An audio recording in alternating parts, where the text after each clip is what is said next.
ఈ రోజే డౌన్లోడ్ చేయండి. మీ ఫేవరెట్ షోస్ చూడండి.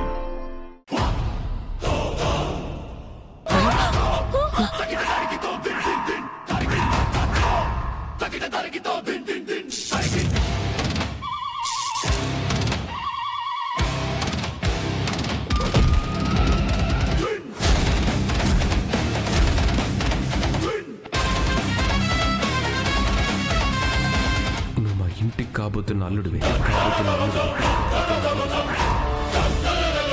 ఇంకొక దెబ్బ మా శివ మీద పడ్డా, ఇంకొక మాట శివని ఎవరైనా అన్నా ఇంట్లో పెద్ద యుద్ధమే జరుగుతుంది. మా ఇంటికొచ్చి మా మీదే రంకిలేస్తున్నావే. వీణ్ణి ఇక్కడికి ఎందుకు పంపించావు? నేను చెప్తాను.